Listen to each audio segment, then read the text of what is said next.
بعد از اینکه تمام اتصالاتمون رو وصل کردیم، نوبت به کابل باتری این دستگاه میرسه که باید در آخرین مرحله این کار رو انجام بدیم.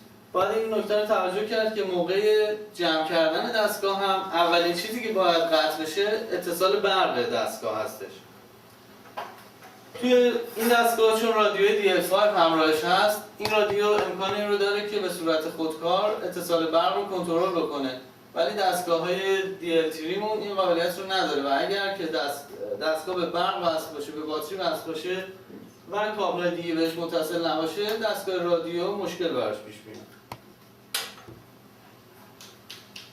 رنگ سیاه رو به منفی و رنگ قرمز رو به مثبت وصل می‌کنیم. بعد از اون امکانی که دستگاهمون روشن بشه رو داریم.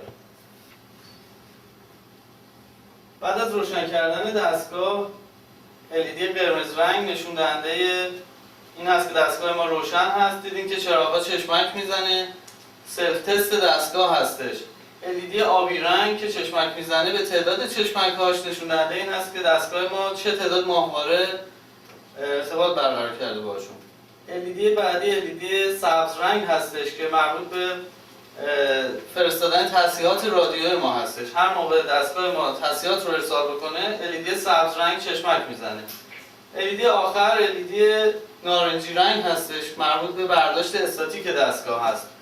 موقعی که دستگاه ما روی حالت استاتیک باشه، به تعداد ضبط اطلاعات LED زرد رنگ چشمک میزنه. این دستگاه قابلیت کار در حالت استاتیک رو هم داره.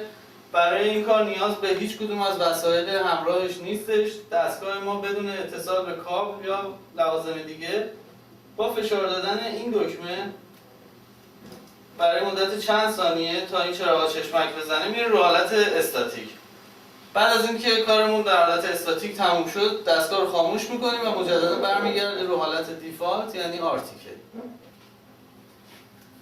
دستگاه روبرمون هم به همین ترتیب با فشار دادن دکمه قرمز رنگ که نشون دهنده پاور هست روشن میشه. الیدیاش مانند بیسمون هست. چراغ قرمز رنگ مربوط به پاورش هست. چراغ آبی تعداد ماهواره‌ای که دریافت کرده. چراغ سبز رنگ مربوط به دریافت تسلیحات بیسمون هست و چراغ نارنجی رنگ هم که برای برداشت استاتیک استفاده میشه. مانند دستگاه بیس، دکمه سویچ به حالت استاتیک و آرتیکل هم روی این دستگاه هست. دستگاه کنترلرمون هم همینطور که می‌بینید با این دکمه پاور روشن میشه. این دستگاه قابلیت تاچ اسکرین رو داره و همچنین کیبورد آلفانومریکی داره که کار با دستگاه رو خیلی برای ما راحت میکنه.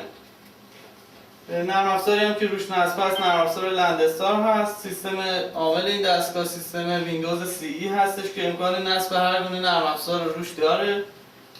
اتصال این دستگاه به کامپیوتر از طریق پورت USB انجام میشه که کار باهاش خیلی راحت هستش و خدمت شما عرض شود که شارژ این دستگاه هم از طریق شارژری که داره و این قسمت به برق متصل میشه و دستگاه ما شارژ میشه.